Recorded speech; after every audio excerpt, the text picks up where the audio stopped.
Travis, the investment landscape is shifting. Most people who have invested for several years are familiar with their public markets. Yeah.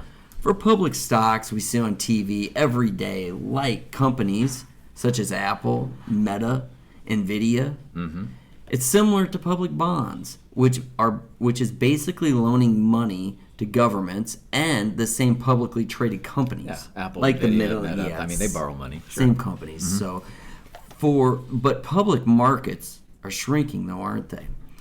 In 1998, the U.S. had 7,500 publicly traded companies. Today, that has shrunk to around 4,300. That's significant. It is. The shrinking markets means shrinking opportunities, though, doesn't it? Does, Steve. And, we're not just talking about a shrinking stock market here. We're also talking about credit or the bond market. I mean, banks are playing a smaller role in financing companies compared to history. Bank lending as a percentage, call it non-financial corporate debt, was around 50% in 1974. Today, that number's around 20%. And much of that shrinkage, we're discussing, concerns increased regulatory burden on public companies coming out of the global financial crisis.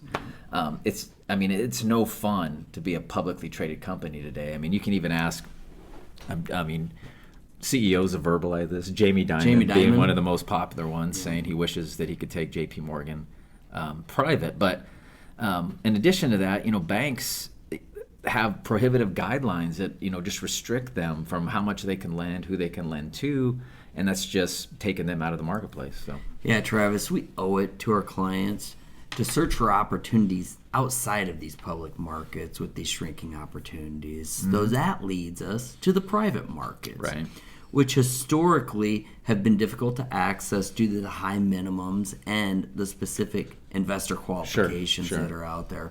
As a result, people view these public markets as reserved for institutional buyers, and then the ultra high net worth investors.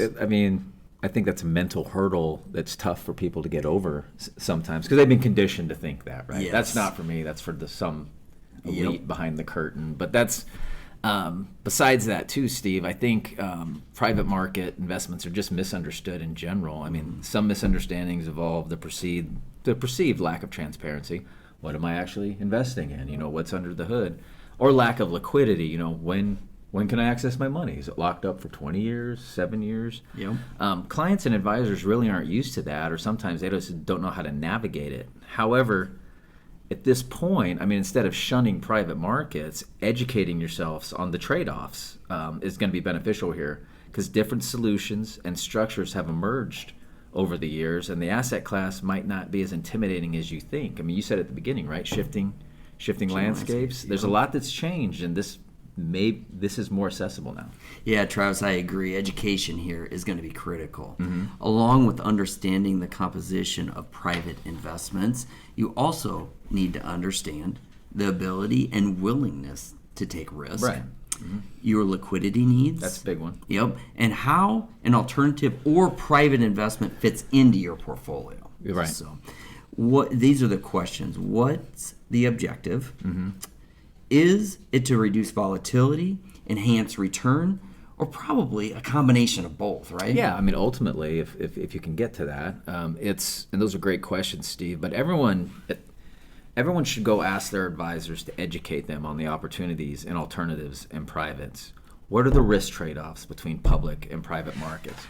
Does it fit in my portfolio? If so, what's the best vehicle to get started? Because there's a wide variety of vehicles now. It might not be that lockup fund that we're talking about. It might be an interval fund or something along those lines. And if your advisor can't answer these questions, call us. Absolutely. We'll be happy to have this conversation with you and help you understand the world of alternatives and the world of private markets. And there's also good news is that private markets still have a long runway right now, white space as they call it in the industry. More companies in private are staying private longer, right?